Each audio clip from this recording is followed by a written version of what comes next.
बिस्मिल्लाहिर्रहमानिर्रहीम। अभी हम आज पढ़ेंगे लेक्चर 12 और इस लेक्चर 12 में हम इलेक्ट्रोकेमिस्ट्री के पेज 9 से शुरू करेंगे और इसमें ऑक्सीडेशन स्टेट और बैटरीज़ ये कवर करेंगे और इसके अलावा हम केमिकल काइनेटिक्स को मुकम्मल करेंगे। पेज 1 लेक्चर 12 रिएक्शन काइनेटिक्स एक कॉन्सेप्ट मैप है। एक पूरे चैप्टर को अगर ओवरव्यू करना चाहें तो अगर हम जल्दी से देखना चाहें कि इस चैप्टर में हम क्या पढ़ेंगे और किससे रिलेटेड है ये चैप्टर, तो इस चैप्टर में रिएक्शन काइनेटिक्स जो है वो मेनली डील करती है रेट ऑफ केमिकल रिएक्शन से and factors affecting rate of chemical reaction and mechanism. तो अगर हम इन शॉर्ट बात करें तो इसमें हम रेट ऑफ केमिकल रिएक्शन जो है वो डिस्कस करते हैं। अब रेट केमिकल रिएक्शन का कैसे मालूम किया जा सकता है, उसकी मेजरमेंट कैसे होती है, तो एक तो ग्राफ के ज़रिए से होती है, रेट ग्राफ के ज़रिए से। ग्राफ हम देखते हैं, ग्राफ का जो ग्रेडियंट होता है, जब ग्राफ में कर्व बनेगी जितनी ज़्यादा स्टीपर होगी, जितनी ज़्यादा तिरछी होगी ग्राफ, जब कंसंट्रेशन और टाइम का ग्राफ बनाएंगे जितनी ज़्यादा लाइन सीधी आएगी तिरछी होगी उतना रेट ज़्यादा होगा, जितनी लाइन फ्लैट हो जाएगी उतना रेट कम होगा। इसी तरह से रेट हम मेजर कर सकते हैं कि अगर हम रिएक्टेंट का वॉल्यूम जो है, अगर वो गैस है तो उसका वॉल्यूम नोट कर लें, हम उसके नंबर ऑफ मोल या मैस में जो चेंज आ रही है, उसके टेम्परेचर में जो चेंज आ रही है, उसकी पीएच में जो चेंज आ रही है, उसके कलर में जो चेंज आ रही है, वो with the passage of time वो नोट कर लें, तो इससे हमें रेट का अंदाज़ा हो जाता है। रेट ऑफ केमिकल रिएक्शन जो है वो किन बातों पे डिपेंड करता है, कंसंट्रेशन और रेट का क्या रिलेशनशिप है। तो इन जनरल तो यही है कि किसी रिएक्टेंट की कंसंट्रेशन बढ़ाएंगे तो उसका जो रेट है वो भी बढ़ जाएगा, क्योंकि जब कंसंट्रेशन बढ़ाएंगे तो जो रिएक्टेंट के मालिक्यूल्स हैं उनकी आपस में जो कोलिजन्स हैं वो बढ़ जाती हैं, और जब कोलिजन्स बढ़ जाएंगी तो रेट ऑफ रिएक्शन भी बढ़ जाएगा। इसी तरह से जो पार्टिकल साइज है उससे भी रेट चेंज होता है।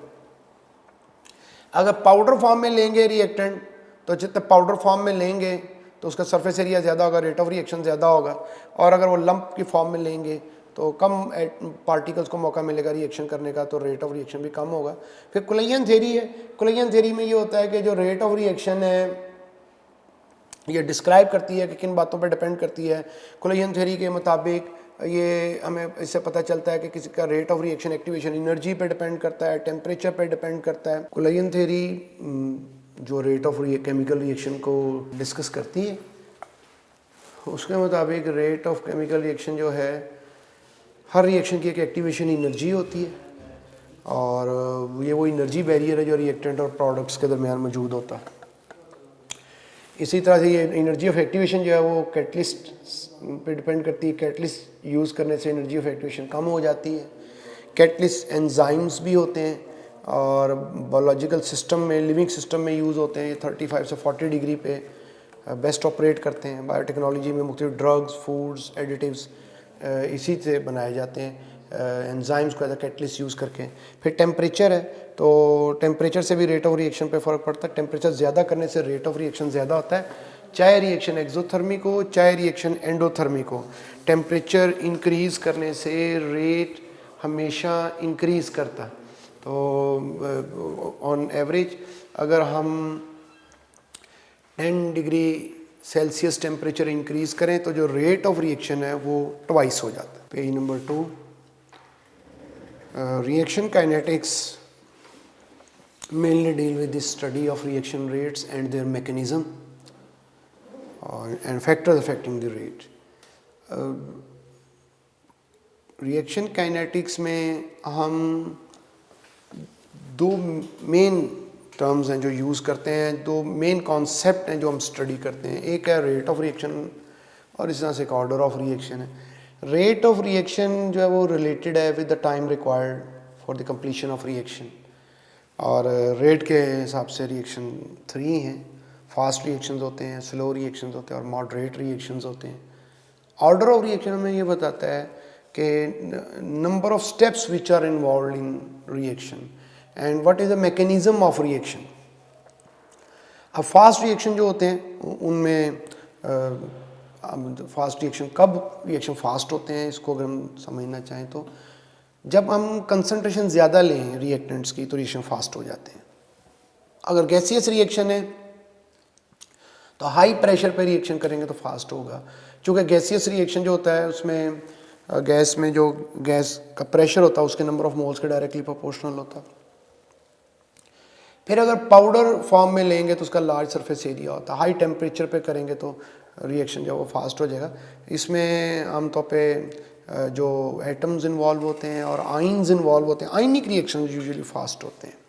स्लो रिएक्शंस होते हैं अगर हम कंसंट्रेशन कम करें, चूँकि सोल्यूशन में रिएक्शन होते हैं, रिएक्शन ज़्यादातर सोल्यूशन फॉर्म में होते हैं, तो फिर हम डाइल्यूट सोल्यूशंस जो है वो अगर ले लें, लो प्रेशर पे रिएक्शन करें गैसेस की सूरत में, ग्रेन्यूल्स लें, दानेदार शक्ल में रिएक्टेंट लें बजाय पाउडर फॉर्म के, लो टेम्परेचर पे करें।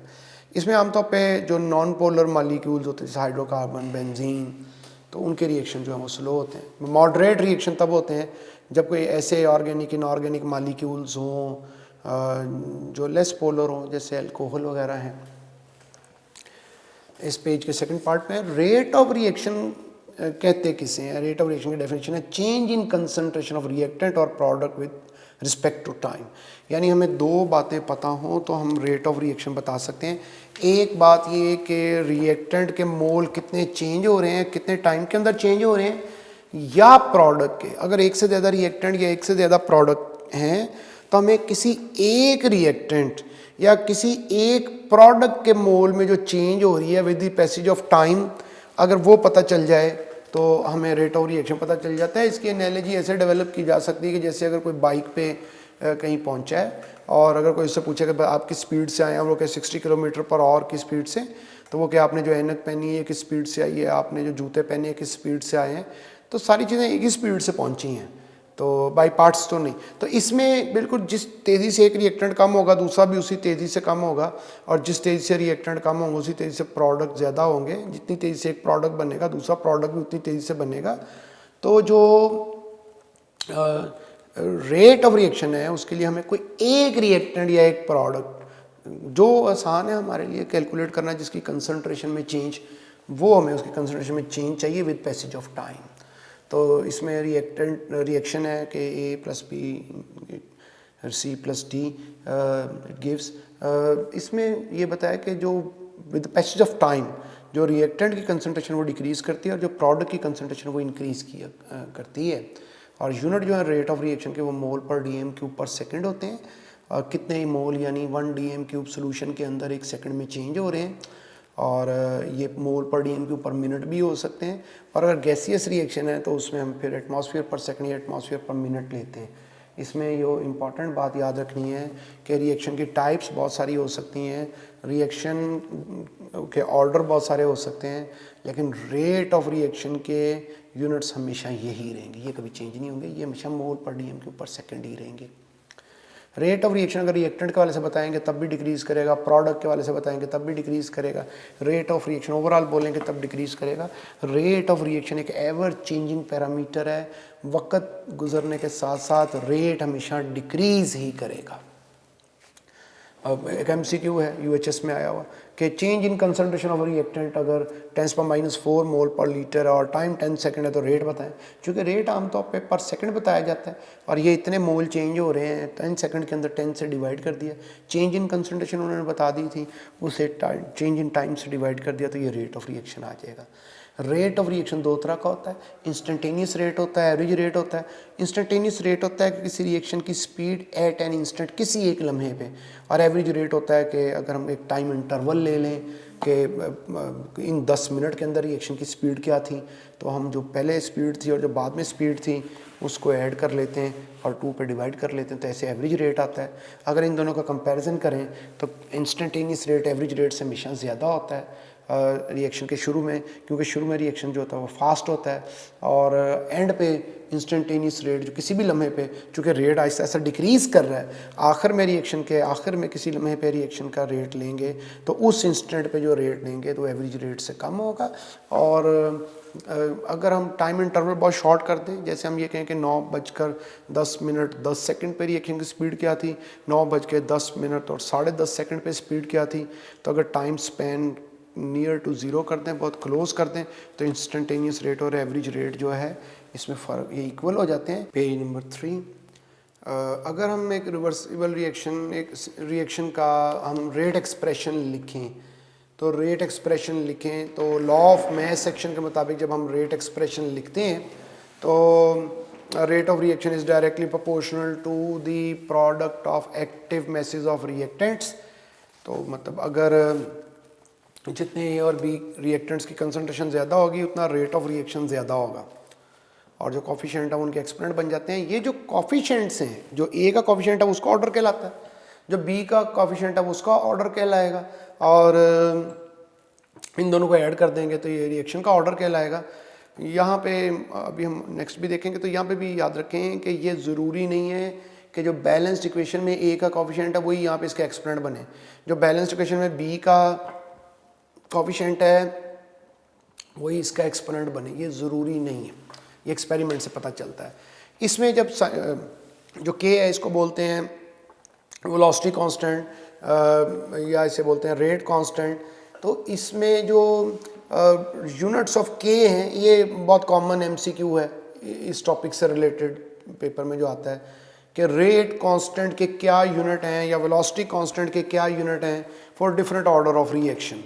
तो ऑर्डर जो है ना वो मैक्सिमम 3 होते हैं। ऑर्डर 0 भी हो सकता है, नेगेटिव भी हो सकता है, पॉजिटिव भी हो सकता है, फ्रैक्शन में भी हो सकता है। तो डिफरेंट ऑर्डर ऑफ रिएक्शन जो है उनके लिए रेट कांस्टेंट के यूनिट्स बताए गए हैं, फर्स्ट ऑर्डर के लिए, सेकंड, थर्ड।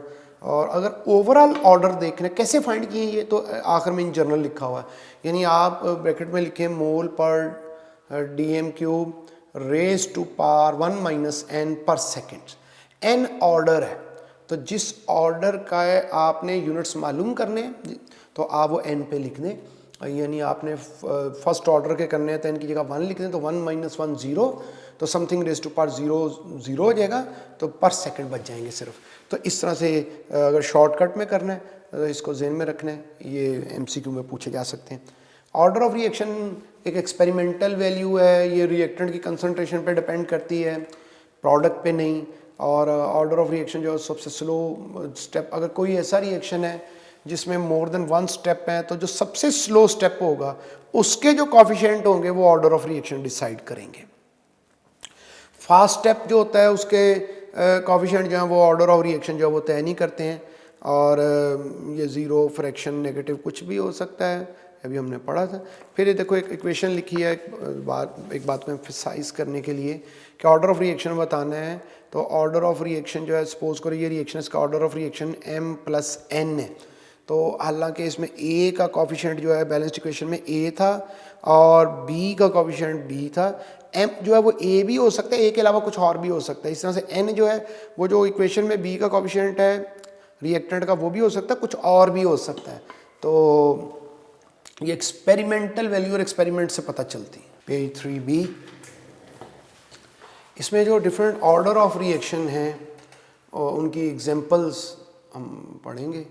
हमें कोई एग्जांपल दे के पूछ लेते हैं कि बताइए ऑर्डर ऑफ रिएक्शन क्या है, या वाइस वर्सा। तो 0 ऑर्डर रिएक्शन जो है, अमोनिया अगर डिकम्पोज करे हीट करने पे टंगस्टन की प्रेजेंस में, इस तरह से फॉस्फीन जो है डिकम्पोज करे हीट करने पे मोल्बिडिनियम की प्रेजेंस में, या HI डिकम्पोज करे और गोल्ड की प्रेजेंस में, तो ये 0 ऑर्डर है। अब अगर गोल्ड यहाँ पे नहीं होगा तो ये HI की जो डिकम्पोजिशन है ये सेकंड ऑर्डर रिएक्शन है। जैसा फोटोसिंथेसिस जो है वो 0 ऑर्डर रिएक्शन होता है। तो मतलब इससे ऐसे याद रखने का अमोनिया, फॉस्फीन और HI जो है इनकी जो डिकम्पोजिशन है ट्रांजिशन मेटल्स की प्रेजेंस में, तो ये और जो फोटोसिंथेसिस है ये 0 ऑर्डर है। फर्स्ट ऑर्डर रिएक्शन N2O5 की डिकम्पोजिशन है, और सबसे इम्पॉर्टेंट बात यह है कि जो रेडियो एक्टिव डिसइंटीग्रेशन है, जितनी रेडियो एक्टिव डिसइंटीग्रेशन है सब फर्स्ट ऑर्डर रिएक्शन है। और SO2Cl2 की decomposition pseudo first order. Hydrolysis reaction जो है, एस्टर की हाइड्रोलिसिस कर रहे हैं, तो ये सूडो फर्स्ट ऑर्डर है। सूडो फर्स्ट ऑर्डर का मतलब ये होता है कि हम एक्सपेक्ट कर रहे थे कि रेट ऑफ रिएक्शन 2 मॉलिक्यूल्स की कंसंट्रेशन पे डिपेंड करेगा, लेकिन एक्चुअली जो रेट ऑफ रिएक्शन है वो एक ही मॉलिक्यूल की कंसंट्रेशन पे डिपेंड करता है।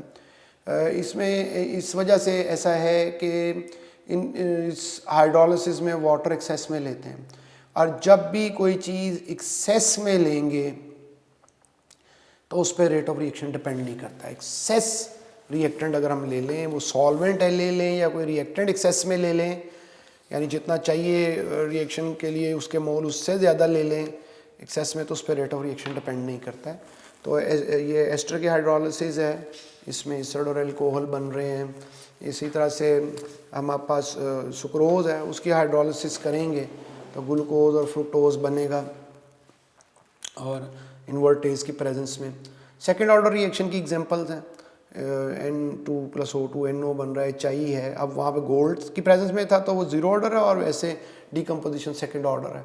ओजोन की डिकम्पोजिशन, इसमें एक दिलचस्प बात यह कि अगर O3 के हवाले से देखें तो ये सेकेंड ऑर्डर है, अगर O2 के हवाले से देखें रिवर्स है तो ये negative order, overall first order reaction है। थर्ड ऑर्डर रिएक्शन की एक एग्जांपल है, ये बुक में इसको देखना है, इसमें एक स्लो स्टेप एक फास्ट स्टेप है।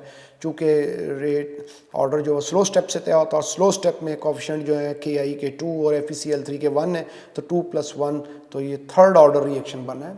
मैक्सिमम ऑर्डर होता है, इस तरह से NO और ऑक्सीजन मिलके तो ये थर्ड NO2 बनाते हैं, थर्ड ऑर्डर रिएक्शन है। फ्रैक्शनल ऑर्डर है, क्लोरोफॉर्म को जब क्लोरीन से रिएक्ट करते हैं तो ये फ्रैक्शनल ऑर्डर रिएक्शन, इसमें CHCl3 जो है वो फर्स्ट ऑर्डर है उसके हवाले से, और क्लोरीन के हवाले से ये फ्रैक्शनल ऑर्डर है। तो ओवरऑल इसका ऑर्डर 1.5 है। पेज 4, अगर हमने ऑर्डर फाइंड करना हो, और उसके कुछ MCQ इस तरह से भी डेवलप होते हैं कि हमें रिएक्टेंट की कंसंट्रेशन गिवन हो और हम कहें कि ऑर्डर फाइंड कर रेट भी गिवन हो। अब फर्स्ट MCQ में देखो A और B हैं और रेट है, A और B रिएक्टेंट हैं, तो ये एक्सपेरिमेंट, इसका मतलब है कि 3 दफ़ा दोहराया गया। एक दफ़ा ये रिएक्शन ऐसे किया गया है कि इसमें एक्सपेरिमेंट में कि A और B दोनों के 0.1 मोल लिए हैं और फिर रेट फाइंड किया है। एक दफ़ा ये है कि A के 0.2 मोल लिए हैं, B के 0.1 मोल लिए हैं, फिर रेट मालूम किया है, फिर मोल चेंज करके तो रेट फाइंड किया है। अब अगर हम ये देखें इन 3 एक्सपेरिमेंट्स को आपस में कंपेयर करें, तो अगर हम जो एक्सपेरिमेंट है फर्स्ट और सेकंड को कंपेयर करें, तो फर्स्ट और सेकंड को जब कंपेयर करेंगे तो फर्स्ट और सेकंड में देखें B की कंसंट्रेशन सेम है, B दोनों में 0.1 है, और A की कंसंट्रेशन डबल होगी। अब रेट को देखें, जैसे ही A की कंसंट्रेशन डबल हुई है तो रेट भी डबल हो गया, 2 से 4 हो गया। अब B की वजह से तो रेट चेंज नहीं हुआ, क्योंकि B तो फर्स्ट और सेकंड दोनों में जो है वो सेम था। तो A के मोल डबल हुए तो रेट भी डबल हो गया। इसे कहते हैं फर्स्ट ऑर्डर।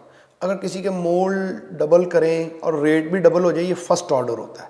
तो ये फिर जो है वो A के हवाले से फर्स्ट ऑर्डर हो गया, और इसका मतलब A का एक्सपेरिमेंट 1 आ गया, रेट ऑफ रिएक्शन। फिर इसी तरह से देखें, अब अगर हम एक्सपेरिमेंट कंपेयर करें 1 और 3, तो 1 और 1 पहला और तीसरा एक्सपेरिमेंट कंपेयर करें तो A के मोल तो सेम है 0.1 0.1, B के मोल डबल हो गए 0.1 से 0.2 हो गए, तो जो रेट है वो भी डबल हो गया। तो अगेन B के हवाले से भी ये फर्स्ट ऑर्डर है, तो ओवरऑल जो है वो सेकंड ऑर्डर हो गया। फिर डाटा देखें कि A और B गिवन है और उसी तरह से A और B की कंसंट्रेशन है। अब कंपेयर करें, अब अगर पहले और दूसरे को कंपेयर करेंगे तो जैसे ही अब B के मोल तो सेम है और A के मोल डबल हुए हैं तो रेट भी डबल हो गया। रेट डबल हो गया तो A के हवाले से फर्स्ट ऑर्डर हो गया।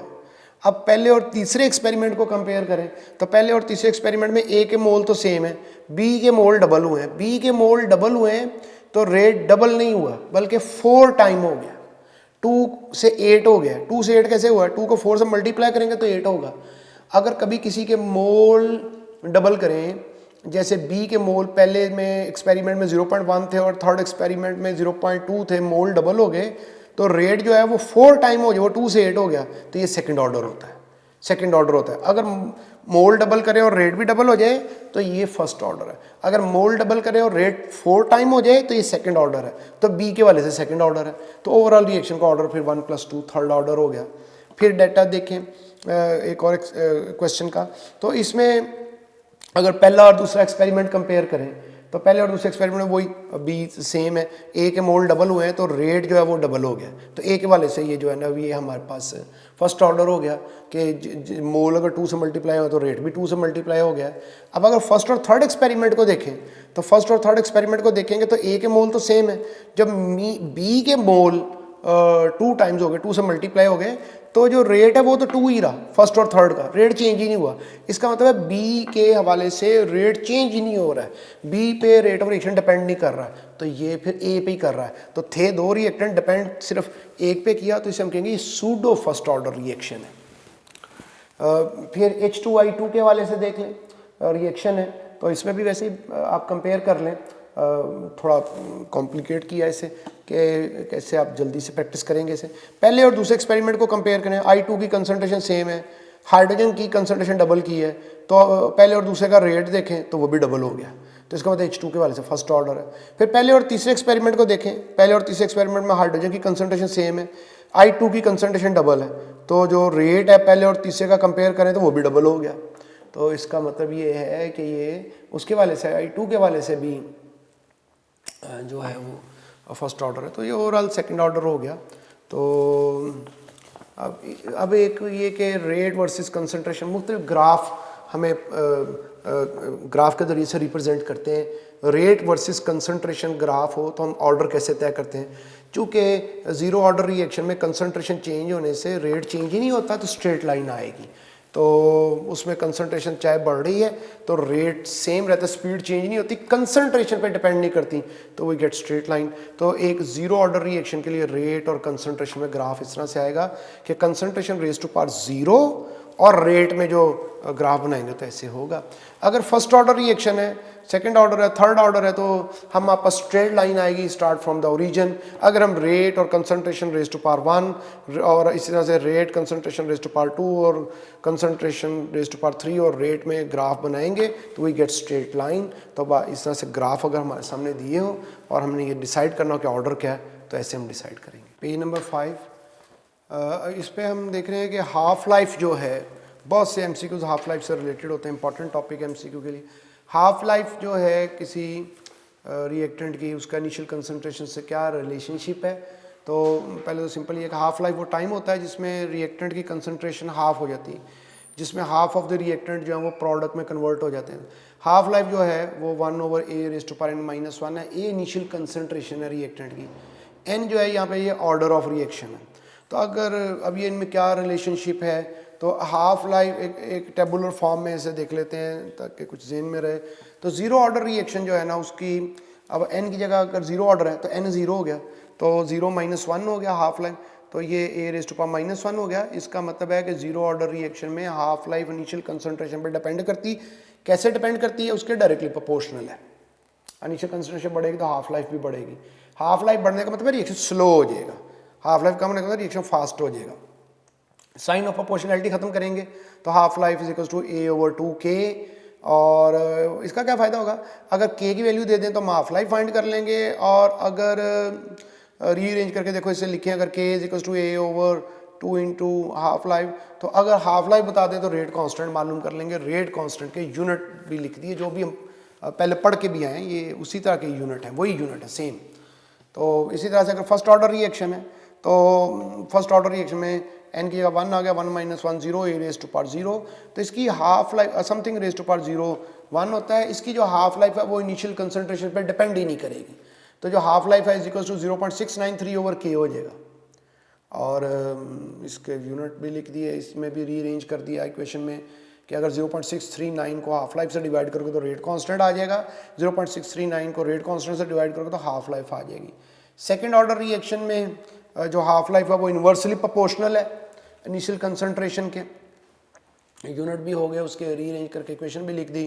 थर्ड ऑर्डर रिएक्शन में जो हाफ लाइफ है वो इनिशियल कंसंट्रेशन के स्क्वायर के इन्वर्सली प्रोपोर्शनल है, और इसकी जो एक्सप्रेशन है वो है t half equals to 1.5/k ये स्क्वायर, और इसमें भी t अगर k दिया हो तो हाफ लाइफ कैसे फाइंड करते हैं, और k हो तो हाफ कैसे रेट कांस्टेंट मालूम करते हैं, और कैसे हाफ लाइफ जो है हम मालूम कर लेते हैं। तो इसमें यूनिट्स भी लिख दिए सबके। बाद में क्वेश्चन इस तरह से आता है कि जो आप हाफ लाइफ तो बताएं फर्स्ट ऑर्डर रिएक्शन के लिए, बाद कहते हैं T3/4 बताएं, या T7/8 बताएं, या T15/16 बताएं। तो ये कैसे करते हैं, इसका शॉर्टकट ये है कि अगर T हाफ यानी हाफ लाइफ की बजाय T3/4 कहेंगे तो हम जो 2 हाफ लाइफ उसको 2 से यानी 2 हाफ लाइफ अगर कैलकुलेट कर लेंगे या हाफ लाइफ को 2 से मल्टीप्लाई कर देंगे तो ये T3/4 हो जाएगा। इस तरह से 3 हाफ लाइफ जो होती है T7/8 होता है, 4 हाफ लाइफ जो है T15/16 होता है। पेज 6 पे हम हाफ लाइफ के MCQs कैसे करेंगे इनको देखते हैं कि अगर हाफ लाइफ किसी रिएक्शन की सपोज कर लें, फर्स्ट ऑर्डर, हमसे जितने क्वेश्चन होंगे हमेशा याद रखो वो फर्स्ट ऑर्डर रिएक्शन के होंगे, क्योंकि फर्स्ट ऑर्डर की हाफ लाइफ जो है वो कंसनट्रेशन पर डिपेंड नहीं करती है, रिएक्टेंट ज़्यादा हो या कम हो उसकी हाफ लाइफ कांस्टेंट रहती है, लिहाजा फर्स्ट ऑर्डर रिएक्शन की हाफ लाइफ हम जो एमसीक्यूज़ हैं वो हमें अटैम्प्ट करने हैं, उनकी हमें प्रैक्टिस करनी है। सपोज कीजिए एक रिएक्शन है उसकी हाफ लाइफ जो 30 मिनट है, तो उसकी फर्स्ट हाफ लाइफ में वो अगर 100 ग्राम था तो कितनी अमाउंट फर्स्ट हाफ लाइफ के बाद रह जाएगी, 50%, फिर 50 का 50% 25% रह जाएगी, फिर उसमें से 50% 25 का 50% बनेगा 12.5%, और फिर 12.5 का 50% कम हो जाएगा, तो कितनी परसेंटेज कंपोजिशन रह गई, या ये कह लो कितनी डिकम्पोज हो गई। तो पहली दफ़ा में 50 रह गई डिकम्पोज हो गई, फिर 75 डिकम्पोज हो गई, फिर तो ये परसेंटेज दी हुई है, ताकि अगर वो हमें कहे कि बताओ कितनी 87.5% कितनी देर में डिकम्पोज होगी, तो हम फ़ौरन ज़हन में ये ले आए कि इसका मतलब वो पूछ रहे हैं 3 हाफ लाइफ के बाद कितना होगा। अगर वो हमसे कहें कि 75% जो है वो डिकम्पोज कब होगा, इसका मतलब पूछ रहे हैं कि 2 हाफ लाइफ के बाद कितना रह जाएगा, तो रिमेनिंग कितना रह जाएगा, 50% डिकम्पोज हो गया 50 रह जाएगा, 75% डिकम्पोज हो गया तो 25% रह जाएगा। हमसे वो क्वेश्चन करें अगर कि 12.5% अगर रिमेनिंग है तो कितने टाइम के बाद वो 12.5% रह जाएगा, इसका मतलब क्वेश्चन ये है कि 3 हाफ लाइफ के बाद वो कितना रह जाएगा। फिर एक शॉर्टकट ये है कि अगर कंसनट्रेशन देखनी n हाफ लाइफ के बाद, तो ये कंसनट्रेशन देखनी है तो इसका तरीका ये है कि half raise to power n into initial concentration, कि जो उसकी कंसनट्रेशन शुरू में थी half raise to power n से मल्टीप्लाई कर दें, तो ये उसकी n हाफ लाइफ यानी एक half life second 2 half life 3 half life के बाद कितनी कंसनट्रेशन रह जाएगी, कितनी परसेंटेज या ग्राम रह जाएगी, ऐसे मालूम कर लेते हैं। कोई क्वेश्चन अटैम्प्ट करते हैं जैसे कोई हमारे पास रेडियो एक्टिव सैंपल है वो 100 ग्राम है और उसकी हाफ लाइफ 15 मिनट है, तो परसेंट डिकम्पोज जो 87.5% डिकम्पोज हो गया, तो बताएं कितने टाइम में डिकम्पोज हुआ होगा इतना। तो 87 ऊपर देखो हमने पढ़ा था कि 87.5% डिकम्पोज करता है 3 हाफ लाइफ में, तो उसकी हाफ लाइफ 15 और है, तो इसका मतलब 3 हाफ लाइफ 45 और बन गए। फिर देखो तो कि अगर हमें कहें कि 50 ग्राम सैंपल है हमारे पास और वो डिकम्पोज कर गया है 75% डिकम्पोज कर गया है और 10 और लगे हैं इसको 75% होने में, डिकम्पोज होने में, 75% खर्च होने में, कंज्यूम होने में 10 घंटे लगे, तो हाफ लाइफ कितनी होगी। तो 75% का मतलब ये है 75% होने के लिए 2 हाफ लाइफ चाहिए, इसका मतलब 10 और 2 हाफ लाइफ है, तो 1 हाफ लाइफ क्या हुई, उससे 2 से डिवाइड किया तो 5 और आ गया। इसी तरह से देखो अगर ये कहा जाए कि 10 ग्राम से सब्सटेंस जो है वो 24 आवर्स में 1.25 ग्राम हो गया, हाफ लाइफ बताओ। तो 10 ग्राम से 1.25 ग्राम हो 24 हाफ लाइफ है उसकी, तो 24 हाफ लाइफ है, तो अब 10 ग्राम है तो इसमें टोटल 24 आवर्स लगे हैं उसे 1.25 ग्राम होने के लिए, तो 1.25 ग्राम होने के लिए उसे 24 आवर्स लगे, हाफ लाइफ हमने उसकी बतानी है। तो 10 ग्राम से अगर वो हाफ हुआ तो 1.25 ग्राम कैसे हो सकता है, इसको ऐसे देखेंगे कि देखो अगर 10 ग्राम था तो पहले 5 ग्राम हुआ, फिर 5 ग्राम से 2.5 ग्राम हुआ, 2.5 ग्राम से 1.25 ग्राम हुआ, इसका मतलब 3 हाफ लाइफ लगी है। इसका मतलब ये 24 आवर जो है ना ये 3 हाफ लाइफ का टाइम है, तो 3 हाफ, तो इसे 3 से डिवाइड करते हैं तो 8 आवर आ जाएगा। फिर आगे देखो half life, period and order of reaction. Half life और ऑर्डर ऑफ रिएक्शन में ग्राफ, अगर ग्राफ बता दें और रेट और कंसंट्रेशन में हमने देखा था, अगर हाफ लाइफ और इनिशियल कंसंट्रेशन में ग्राफ बनाए और उससे वो हमें कहें कि ऑर्डर बताओ, तो ज़ीरो ऑर्डर के लिए कैसे होगा, तो अगर हम इनिशियल कंसंट्रेशन ए और हाफ लाइफ में ग्राफ बनाएं तो स्ट्रेट लाइन आएगी। फर्स्ट ऑर्डर में चूँकि हाफ लाइफ कंसंट्रेशन पे डिपेंड नहीं करती है इसलिए स्ट्रेट लाइन आएगी। इस तरह से अगर सेकंड ऑर्डर के लिए है तो हाफ लाइफ और 1/a में, और इस तरह से अगर थर्ड ऑर्डर है तो 1/a के स्क्वायर के वो डायरेक्टली प्रोपोर्शनल होगी। ऑर्डर ऑफ रिएक्शन कैसे मेजर करते हैं, लार्ज एक्सेस मेथड है, हाफ लाइफ मेथड है, हिट एंड ट्रायल मेथड है, ग्राफिकल मेथड है, डिफरेंशियल मेथड है। हाफ लाइफ मेथड का फार्मूला ये है, जैसे हमें वो A1 A2 एक इनिशियल कंसंट्रेशन है, यानी एक दफ़ा एक एक्सपेरिमेंट A1 मोल लेके किया गया, फिर एक एक्सपेरिमेंट A2 मोल लेके किया गया। A1 मोल लिए तो उसकी हाफ लाइफ T1 थी, A2 मोल लिए तो उसकी हाफ लाइफ T2 थी, तो हमें वो कहते हैं कि ऑर्डर बताइए। तो फार्मूला अप्लाई करके इसका ऑर्डर फाइंड कर लेंगे। Page 7, determination of rate of reaction. हमने किसी रिएक्शन का रेट मालूम करना है, तो रिएक्शन का रेट मालूम करने का तरीका ये है कि हमें change in concentration per unit time का अंदाज़ा हो। हमें ये अंदाज़ा हो कि रिएक्शन का जो रिएक्शन के अंदर किसी एक रिएक्टेंट या किसी एक प्रोडक्ट की कंसंट्रेशन जो है, रिएक्शन में किसी एक रिएक्टेंट या किसी एक प्रोडक्ट की कंसंट्रेशन जो है रिएक्शन में, वो वक्त के साथ कैसे चेंज हो रही। अब वो जो कंसंट्रेशन में चेंज हम नोट करना चाहते हैं, उसके फिज़िकल मेथड भी हैं और केमिकल मेथड भी हैं। फिज़िकल मेथड में ये है कि सबसे पहले एक रिएक्शन है, उस रिएक्शन में कोई एक रिएक्टेंट या प्रोडक्ट अगर ऐसा है जो कि लाइट एब्जॉर्ब कर सकता है, अल्ट्रावायलेट लाइट कोई लाइट एब्जॉर्ब कर सकता है, किसी एक रिएक्टेंट या किसी एक प्रोडक्ट में ये एबिलिटी है, तो हम क्या करते हैं कि हम अब सपोज करें रिएक्टेंट है, ए से प्रोडक्ट बन गया, तो ए जो है ना वो ए प्लस बी प्रोडक्ट बन गया, तो ए जो है ना वो लाइट एब्जॉर्ब कर सकता है। तो हम वो जो लाइट एब्जॉर्प्शन है ना वो नोट कर रहे हैं, यानी एक सोर्स से लाइट जा रही है, बीकर में से लाइट पास कर रही है, तो उसी तरफ जो है वो डिटेक्टर से पता चल रहा है लाइट कितनी पहुंच रही है। शुरू में रिएक्टेंट ज़्यादा होंगे तो ज़्यादा लाइट एब्जॉर्ब हो जाएगी और डिटेक्टर तक लाइट कम पहुंचेगी। आहिस्ता आहिस्ता जो है ए कम होता जाएगा, डिटेक्टर तक लाइट ज़्यादा जाती जाएगी। हमें अंदाज़ा होता जाएगा कि ए जो है जो वो लाइट उसकी एब्जॉर्प्शन कम हो रही है, उससे हम उसके मोल्स किसी एम्पिरिकल रिलेशनशिप डेवलप कर लेंगे और अंदाज़ा करते जाएंगे कि इतनी लाइट एब्जॉर्ब होने का मतलब इतने मोल्स हैं। तो और वक्त के साथ साथ जो है वो हमें जो उसके मोल्स में चेंज आएगी वो नोट कर लेंगे।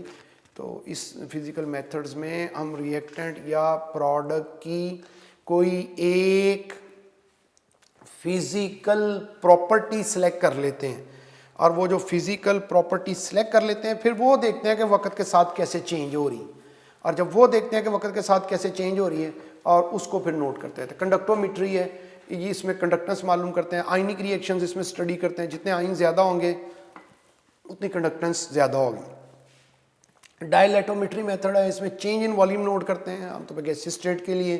रिफ्रैक्टोमेट्री में रिफ्रैक्टिव इंडेक्स मालूम करते हैं, स्नेल्स लॉ यूज़ करते हैं, और जैसे ही किसी रिएक्टेंट या प्रोडक्ट के मोल चेंज होते हैं तो उसके रिफ्रैक्टिव इंडेक्स की वैल्यू भी चेंज हो जाती है, और उससे हमें उसके मोल जो चेंज हो रहे हैं with the passage of time उनका अंदाज़ा होता जा रहा है। ऑप्टिकल रोटेशन करते हैं, ऑप्टिकल रोटेशन में हम ऑप्टिकल एक्टिविटी मालूम करते हैं। अगर हमारे रिएक्टेंट या प्रोडक्ट में कोई एक ऐसा सब्सटेंस है जो ऑप्टिकल एक्टिव है, जो प्लेन पोलराइज लाइट को जो है वो डिफ्लेक्ट कर सकता है लेफ़्ट या राइट को, हम उसकी प्रॉपर्टी पोलैरीमीटर से नोट कर लेते हैं और उससे उसके मोल्स का अंदाज़ा कर लेते हैं। फिर केमिकल मेथड है, केमिकल मेथड में हम फिज़िकल मेथड्स में हम रिएक्शन को स्टॉप नहीं करते हैं, रोकते नहीं हैं, और रिएक्शन चलता रहता है और हम किसी के रिएक्टेंट और प्रोडक्ट के मोल उसकी किसी फिज़िकल प्रॉपर्टी में चेंज होने से अंदाज़ा लगाते हैं। केमिकल मेथड में ये होता है रिएक्शन हो रहा है, ये स्टेरिफिकेशन का रिएक्शन है, एसिड और अल्कोहल बन के हम एसिड को फिक्स कर लेते हैं कि इसके मोल में जो चेंज आएगी वो हम नोट कर लेंगे, ये हमारे लिए आसान है। हम फ्लास्क में बीकर में एस्टेरिफिकेशन करते हैं, रिएक्शन शुरू होता है, एसिड बनना शुरू हो जाता है, अल्कोहल बनते हैं, हम सोडियम हाइड्रोक्साइड से टाइट्रेशन करते हैं इसकी फिनोल्फ्थालीन इंडिकेटर यूज़ करके, और M1V1 over N1 M2 V2 over N2 से एसिड के मोल्स का अंदाज़ा करते जाते हैं, और इसके मोल्स का इसकी कंसंट्रेशन का हमें अंदाज़ा होता जाता है। अब हम क्या करते हैं कि टेबल बना लेते हैं, उसमें एक तरफ टाइम और एक तरफ जो है वो एसिड की प्रोडक्ट की कंसंट्रेशन लिखते हैं। एसिड के मोल जो वक्त के साथ साथ हम ऐसे करते हैं कि बीकर में से 10 ml रिएक्शन मिक्सचर ले लेते हैं, उसमें आइस कोल्ड वाटर ऐड कर देते हैं, रिएक्शन वहीं रुक जाएगा। मेन फ्लास्क में रिएक्शन चल रहा है, उसमें से 10 ml हमने लेके अलहदा कर लिया, उसमें आइस कोल्ड वाटर एक्सेस में डाल दिया, रिएक्शन रुक गया, उसे टाइट्रेट किया, देखा कि उस वक्त उसमें कितने मोल एसिड के हैं।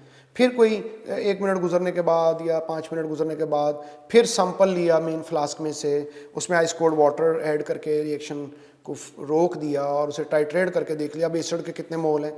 जब हमें ये एक अंदाज़ा हो जाएगा कि एसिड के मोल जो हैं वक्त के साथ साथ कैसे चेंज हो रहे हैं, फिर हम एक ग्राफ बनाएंगे, क्योंकि एसिटिक एसिड प्रोडक्ट है, प्रोडक्ट शुरू में ज़ीरो होते हैं, बाद में ज़्यादा होते हैं, ग्राफ आएगा, ग्राफ के अंदर जिस टाइम पे हमने रिएक्शन का रेट मालूम करना है, उस टाइम के सामने एक टेंजेंट ड्रॉ करेंगे, राइट एंगल ट्राइंगल बनाएंगे, उसकी स्लोप मालूम करेंगे tan थीटा से परपेंडिकुलर ओवर बेस, जो आंसर आएगा वो उस टाइम पे रिएक्शन का रेट होगा। फैक्टर कौन से हैं जिन पे रेट ऑफ रिएक्शन जो है वो जिससे चेंज होता है, इफेक्ट हो सकता है? नेचर ऑफ रिएक्टेंट है, बाज़ रिएक्टेंट जो हैं वो ज़्यादा रिएक्टिव होते हैं, सोडियम वाटर से रिएक्ट करता है, पोटेशियम उससे ज़्यादा रिएक्ट करता है इजीली, मैग्नीशियम जो है, बेरिलियम जो वाटर से जल्दी रिएक्ट नहीं करते हैं। ये इनहेरिटेड प्रॉपर्टी हम चेंज नहीं कर सकते, हम इसे सिर्फ जान सकते हैं। कंसंट्रेशन है, लॉ ऑफ मैथ सेक्शन के मुताबिक कंसंट्रेशन अगर रिएक्टेंट की ज़्यादा करेंगे तो रेट ऑफ रिएक्शन भी ज़्यादा हो जाएगा, क्योंकि नंबर ऑफ कोलिजन ज़्यादा हो जाएंगी एनर्जी ऑफ एक्टिवेशन रिकोलिजन थ्योरी के मुताबिक। लाइट है, कुछ रिएक्शन होते हैं फोटोकेमिकल रिएक्शंस हैं, जैसे हैलोजिनेशन है, उसमें लाइट के ज़रिए से फ्री रेडिकल बनते हैं, वीक बॉन्ड ब्रेक कर जाते हैं तो रिएक्शन इनिशिएट हो जाते हैं। सरफेस एरिया है, पाउडर फॉर्म में अगर सॉलिड होगा तो रिएक्शन का रेट ज़्यादा होगा और लंप फॉर्म में रिएक्शन का रेट जो है वो स्लो होगा। टेम्परेचर पे इफेक्ट होता है, इसमें बहुत इंपॉर्टेंट बात याद रखनी है कि रिएक्शन चाहे एक्सोथर्मिक है, रिएक्शन चाहे एंडोथर्मिक है, टेम्परेचर बढ़ाने से रेट ऑफ रिएक्शन हमेशा इंक्रीज करेगा। और ऑन एवरेज चाहे 10 डिग्री जब टेम्परेचर बढ़ाते हैं तो 2 टाइम जो है वो रेट उसका इनकी डबल हो जाता है रेट। तो देखो मतलब 0 डिग्री पे था तो 10 डिग्री बढ़ाने पे डबल हो जाएगा, फिर 10 डिग्री बढ़ाने पे 4 टाइम हो जाएगा, फिर 10 डिग्री, तो हर 10 डिग्री बढ़ाने से 2 से मल्टीप्लाई हो जाएगा उसका रेट। तो इसका एक शॉर्टकट भी है कि क्वेश्चन देखो, if temperature changes from 20 to 60 तो कहते हैं रेट कितना इंक्रीज़ किया, 20 से 60 अगर इंक्रीज़ किया तो जो चेंज इन टेम्परेचर है उसको पहले 10 से डिवाइड कर लो, n आ जाएगा, तो 2⁻n ले लो तो ये आंसर आएगा। तो देखो इसको डेल्टा टी जो चेंज इन टेम्परेचर 40 था, 10 से डिवाइड किया 4 हो गया, अब 2⁴ तो ये 16 टाइम्स इसका रेट जब इंक्रीज़ करेगा। इसमें इंपॉर्टेंट बात ये याद रखना है कि रेट ऑफ रिएक्शन इंक्रीज़ करता है एक्सोथर्मिक रिएक्शन के लिए भी, एंडोथर्मिक रिएक्शन के लिए भी, दोनों में रेट इंक्रीज़ करता है और दोनों में टेम्परेचर अगर 10 डिग्री बढ़ाएंगे तो रेट डबल हो जाएगा। पेज 8, इसमें एनर्जी ऑफ एक्टिवेशन से रिलेटेड जो MCQs हो सकते हैं, ग्राफिकल रिप्रेजेंटेशन है उनकी, इसको कैसे रिप्रेजेंट करते हैं। देखिए एनर्जी ऑफ एक्टिवेशन वो एनर्जी बैरियर है जो रिएक्टेंट और प्रोडक्ट्स के दरमियान होती है। कोई भी रिएक्शन है चाहे एंडोथर्मिक चाहे एक्सोथर्मिक, उस रिएक्शन के लिए एनर्जी ऑफ एक्टिवेशन चाहिए होती।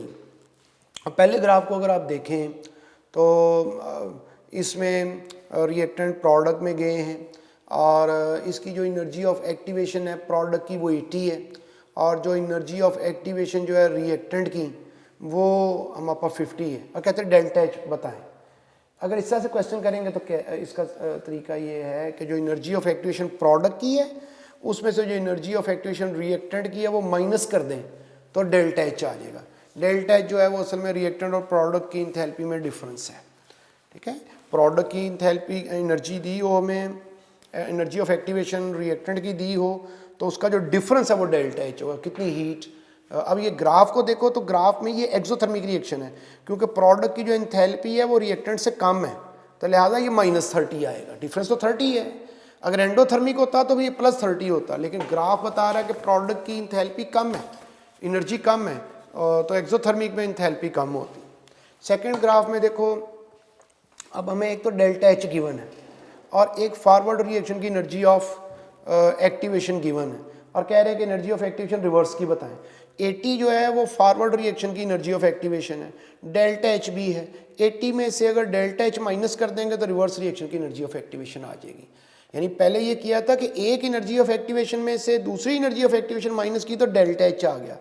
अब एक एनर्जी ऑफ एक्टिवेशन में से डेल्टा एच माइनस करेंगे तो दूसरे की एनर्जी ऑफ एक्टिवेशन आ जाएगी। थर्ड ग्राफ में देखो, इस तरह का ग्राफ जो है ये थोड़ा टेक्स्ट बुक से ज़्यादा है कि इसमें 2 हम्प बने हुए हैं और ये 2 हम्प बने हुए हैं, इसका मतलब ये है कि ये एक से ज़्यादा स्टेप में रिएक्शन हो रहा है और एक से ज़्यादा स्टेप में रिएक्शन हो रहा है। दोनों रिएक्शन जो है उनकी एनर्जी ऑफ एक्टिवेशन जो है ना वो गिवन है और पहले रिएक्शन की एनर्जी ऑफ एक्टिवेशन कम है, दूसरे की ज़्यादा है। जिसकी एनर्जी ऑफ एक्टिवेशन कम है उसका रेट ज़्यादा होगा, उसकी स्पीड ज़्यादा होगी। इसका मतलब पहला स्टेप जो है वो फास्ट है और दूसरा स्टेप जो है वो स्लो है। तो ऐसे ग्राफ दे के हमसे वो पूछ लें कि किस रिएक्शन का रेट ज़्यादा है, किसका कम है, तो जो एनर्जी ऑफ एक्टिवेशन है और जो रेट ऑफ रिएक्शन है ये इन्वर्सली प्रोपोर्शनल होते हैं। या हमसे वो ये पूछ लें कि स्लो स्टेप कौन सा, फास्ट कौन सा। इसी सेकंड पार्ट पे से देखो ग्राफ है, उसमें फिर ये एनर्जी ऑफ एक्टिवेशन के कर्व शो किए हैं। इसमें पहले स्टेप की एनर्जी ऑफ एक्टिवेशन ज़्यादा, दूसरे की कम है। तो पहला स्टेप जो है वो स्लो है और दूसरा फास्ट है, तो इसलिए रेट सेकंड का ज़्यादा है फर्स्ट से। फिर ग्राफ फोर्थ देखो, सेकंड पेज पे, सेकंड पेज के दूसरे से का जो सेकंड ग्राफ है उसमें दो एनर्जी ऑफ एक्टिवेशन है। जो ज़्यादा वाली एनर्जी ऑफ एक्टिवेशन है वो नॉर्मल रिएक्शन की है और दूसरी कम सेकंड रूट जो है वो एनर्जी ऑफ एक्टिवेशन है कैटलिस्ट की। तो ये ग्राफ है, इसमें कैटलिस्ट यूज़ हुआ है, कैटलिस्ट ने एनर्जी ऑफ एक्टिवेशन को कम किया है, रिएक्शन का रेट ज़्यादा हो गया, स्पीड बढ़ गई है। तो कैटलिस्ट ऐसे ग्राफिकली रिएक्शन के रेट को बढ़ाता है एनर्जी ऑफ एक्टिवेशन को कम करके। लास्ट ग्राफ को अगर आप देखो तो उसमें जो कम एनर्जी ऑफ एक्टिवेशन है वो नॉर्मल है रिएक्शन की, और जो ज़्यादा एनर्जी ऑफ एक्टिवेशन है वो कैटलिस्ट के साथ है। तो यहाँ जो कैटलिस्ट है वो इनहिबिटर कहलाएगा। यानी यहाँ पे ये हुआ है कि एनर्जी ऑफ एक्टिवेशन ज़्यादा हो गई है, ज़्यादा रिएक्टेंट के प्रोडक्ट में जाने के जो चांसेस हैं वो कम हो गए हैं, रिएक्शन स्लो हो गया है। तो रिएक्शन अगर स्लो होता है कोई इनहिबिटर ऐड करने से, तो इसलिए स्लो होता है कि एनर्जी ऑफ एक्टिवेशन ज़्यादा हो जाती है। Page 9, Arrhenius equation. Arrhenius equation में हम rate of reaction, temperature, energy of activation और आर्हीनियस कांस्टेंट में रिलेशनशिप देखते हैं। आर्हीनियस इक्वेशन है K = AE raised to power minus EA/RT। K जो है वो रेट कांस्टेंट है, A आर्हीनियस कांस्टेंट है, EA एनर्जी ऑफ एक्टिवेशन है रिएक्शन की, T एब्सोल्यूट टेम्परेचर यानी kelvin temperature, R general gas constant है।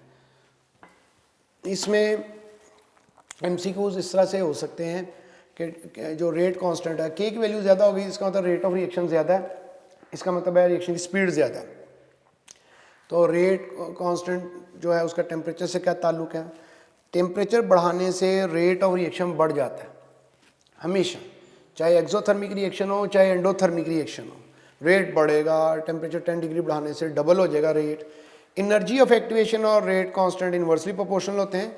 अगर एनर्जी ऑफ एक्टिवेशन ज़्यादा होगी, एनर्जी बैरियर ज़्यादा है, तो रिएक्शन स्लो हो जाएगा। इस तरह से आर्हीनियस कांस्टेंट जो है ना ये प्रॉपर ओरिएंटेशन बताता है। इससे हमें ये पता चलता है कि जितने मालिक्यूल हमारे पास हैं उनमें से कितने मालिक्यूल हैं जो प्रॉपरली ओरिएंटेड हैं। यानी इस रिएक्शन को मुकम्मल होने के लिए एनर्जी ऑफ एक्टिवेशन भी चाहिए और प्रॉपर ओरिएंटेशन भी चाहिए। तो जितने ज़्यादा मालिक्यूल प्रॉपर ओरिएंटेशन में होंगे उतना रेट ऑफ रिएक्शन भी ज़्यादा होगा। फिर इसमें स्लोप, इस आर्हीनियस इक्वेशन को यूज़ करते हुए जब हम स्लोप मालूम करते हैं, स्लोप का फार्मूला -EA/2.303R है, और एनर्जी ऑफ एक्टिवेशन मालूम करनी हो तो वो होता है माइनस स्लोप इंटू 2.303R, और जो स्लोप के यूनिट्स हैं वो होते हैं केल्विन। इलेक्ट्रोकेमिस्ट्री के कुछ क्वेश्चंस की practice. Fastest hydrogen is produced on reaction with HCl। Metals given है sodium, copper, zinc, all at same rate. इसमें हम ऐसे देखेंगे कि फास्टेस्ट रिएक्शन जो है तब होगा जब वो मेटल एसिड से रिएक्ट करेगी जिसका रिडक्शन पोटेंशियल नेगेटिव में होगा या मोर नेगेटिव रिडक्शन पोटेंशियल होगा। जितना ज़्यादा नेगेटिव रिडक्शन पोटेंशियल होगा ऐसे कह लें, या जितना कोई मेटल इलेक्ट्रोकेमिकल सीरीज़ में पोजीशन में अबव होगी हाइड्रोजन से, उतना वो आसानी से हाइड्रोजन को रिप्लेस करेगी, एसिड हो या वाटर हो, और उतना जल्दी रिएक्शन होगा। तो इसमें सोडियम इसका आंसर है। कॉपर तो हाइड्रोजन प्रोड्यूस ही नहीं करेगी HCl से, क्योंकि कॉपर जो है वो इलेक्ट्रोकेमिकल सीरीज़ में हाइड्रोजन से बिलो है। तो जिंक करेगी, लेकिन उसके सोडियम जिंक से ऊपर है, इसलिए उसका रिएक्शन फास्ट होगा। इस तरह MCQ ऐसे सॉल्व करते हैं। EMF या सेल पोटेंशियल या EMF सेल की कैलकुलेट करनी, इसे सेल पोटेंशियल भी बोलते हैं। E0 का होता है standard cell potential, electromotive force. तो हमें गिवन है 2 हाफ सेल और उनके रिडक्शन पोटेंशियल गिवन है। हमेशा जो वैल्यूज़ हमें गिवन होंगी वो रिडक्शन पोटेंशियल की होंगी, क्योंकि IUPAC रिकमेंडेशन ये है कि जो इलेक्ट्रोड पोटेंशियल है वो रिडक्शन पोटेंशियल में हमें डिस्क्राइब करना है, बताना है।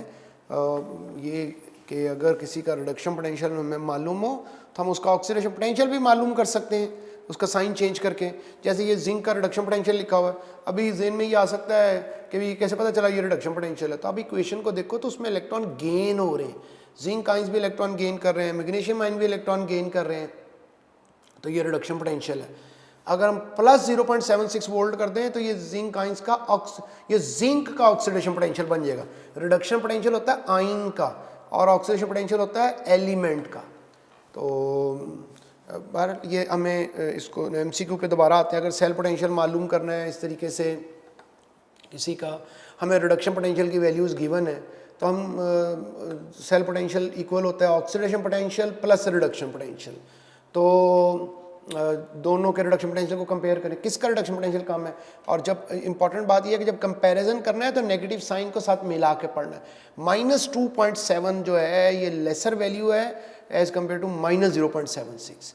2.7 और 0.7 को कंपेयर नहीं करना है, तो लिहाजा जिसकी वैल्यू कम है रिडक्शन पोटेंशियल की, इसका मतलब वो एनोड है, इसका मतलब वहाँ पे ऑक्सीडेशन होनी है, इसलिए हमें तो उसकी रिडक्शन दी हुई है, उसका साइन चेंज करना है। इन शॉर्ट जिसके रिडक्शन पोटेंशियल की वैल्यू कम है उसका साइन चेंज करना है, और दूसरे का जो साइन जो भी है वैसे ही रहेगा, उसमें ऐड कर देना है, तो ये सेल पोटेंशियल आ जाएगा।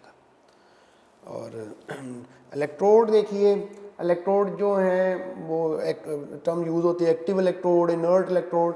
इनर्ट इलेक्ट्रोड वो होते हैं, इलेक्ट्रोड एनोड और कैथोड को बोलते हैं, कि जो खुद पार्टिसिपेट नहीं करते हैं। तो प्लेटिनम ग्रेफाइट इसकी एग्जांपल है। इसमें एनोड पे ऑक्सीडेशन होगी, कैथोड पे रिडक्शन होगी। यानी कोई भी इलेक्ट्रोड हो, कोई भी आइन हो, कोई भी कंडीशन हो, याद रखें एनोड पे हमेशा ऑक्सीडेशन होती है, कैथोड पे हमेशा रिडक्शन होती है। तो जो इलेक्ट्रोड एक्टिव इलेक्ट्रोड है उनमें सिल्वर, कॉपर, जिंक ये खुद पार्टिसिपेट करने लगते हैं। इसमें भी एनोड पे ऑक्सीडेशन होती है, लेकिन इसमें एनोड पे ऑक्सीडेशन ऐसे होती है कि एनोड जिस मेटल का बना होता है वो मेटल डिजॉल्व होना शुरू होती है। यानी जिंक है तो जिंक रॉड है, जिंक प्लेट है तो जिंक आइंस बन के सोल्यूशन में दाखिल होती जाएगी, और वो जो प्लेट है उस थिन हो जाएगी, उसका वेट रिड्यूस हो जाएगा।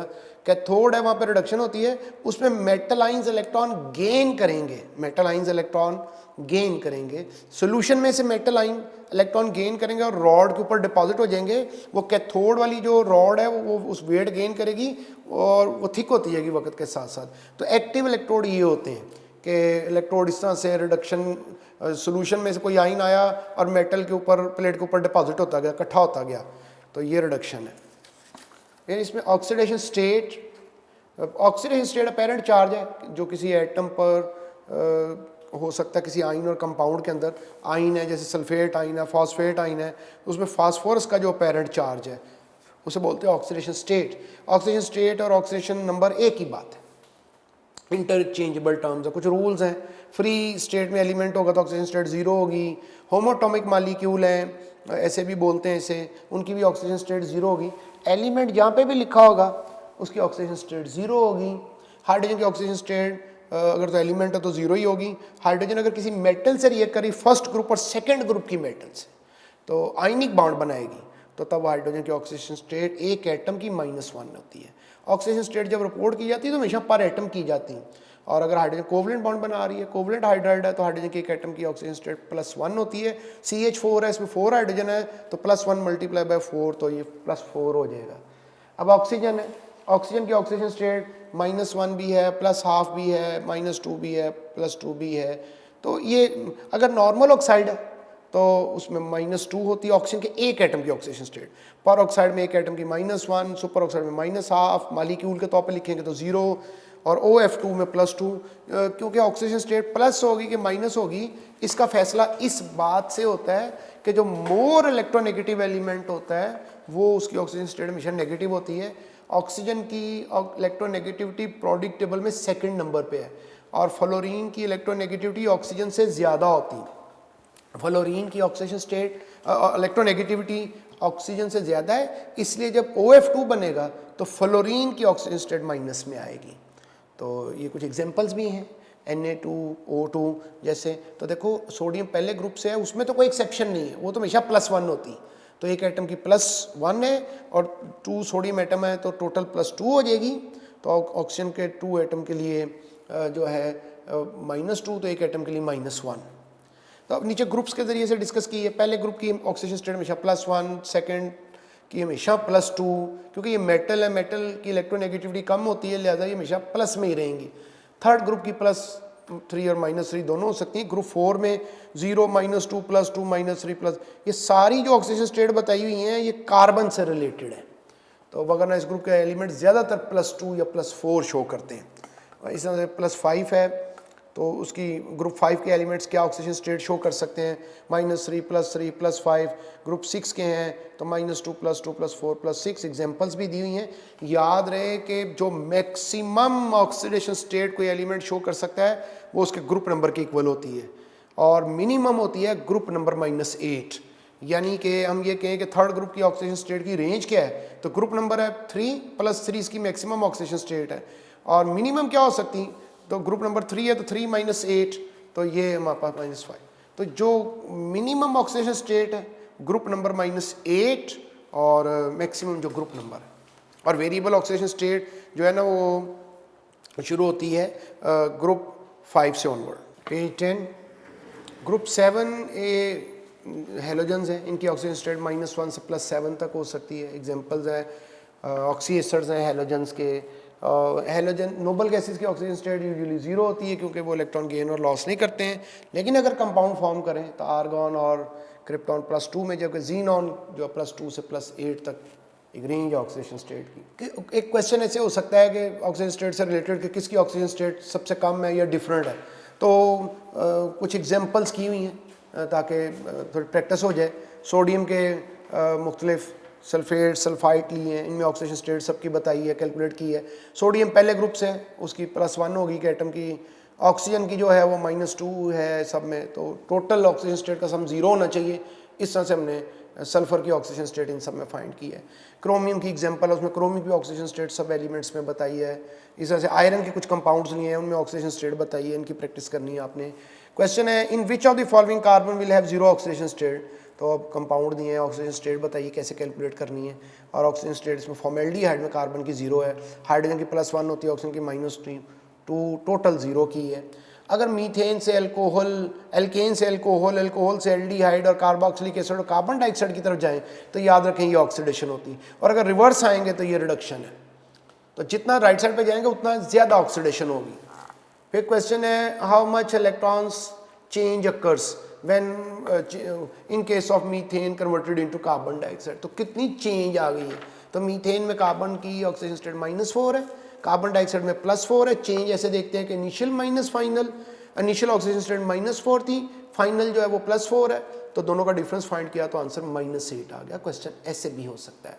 फिर देखो KMnO4 है, हमें वो कहेंगे KMnO4 in a reaction changes into K2MnO4 MnO2 Mn2O3 MnSO4, और पूछेगा हाईएस्ट रिडक्शन किस में हुई है। जिसमें सबसे रिडक्शन होती है गेन ऑफ इलेक्ट्रॉन, जिसमें सबसे ज़्यादा ऑक्सीडेशन स्टेट का डिफरेंस होगा उसमें सबसे ज़्यादा इलेक्ट्रॉन गेन होंगे, उसमें हाईएस्ट रिडक्शन होगी।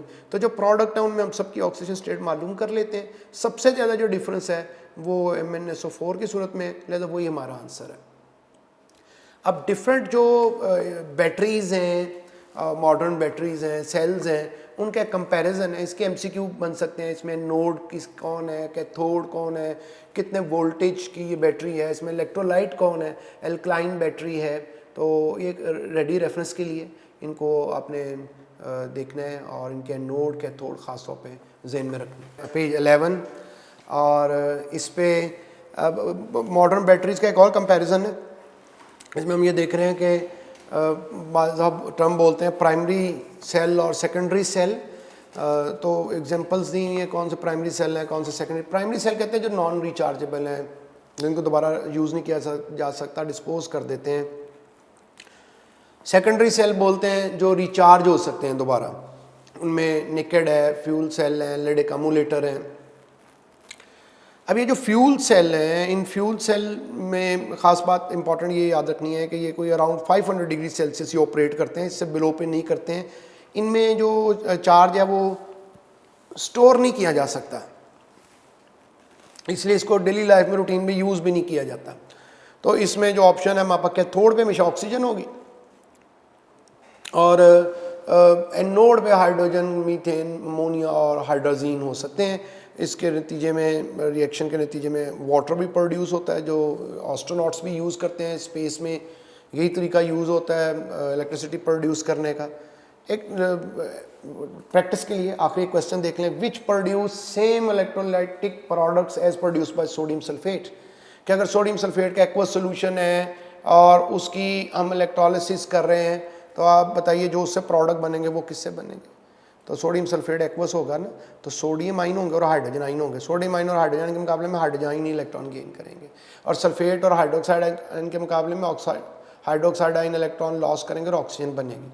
अब बाकी सबके प्रोडक्ट लिख दिए कि सिल्वर क्लोराइड है हमारे पास, कॉपर सल्फेट है, ये सब एक्वस हैं और इन सब के एक्वस सोल्यूशन है।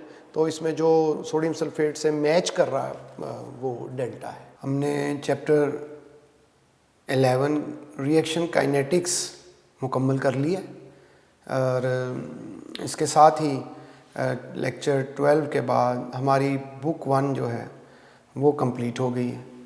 आप इसकी ख़ुद भी प्रैक्टिस कीजिए। अल्लाह ताला आपके लिए आसानियाँ पैदा करें। अपना ख्याल रखिए।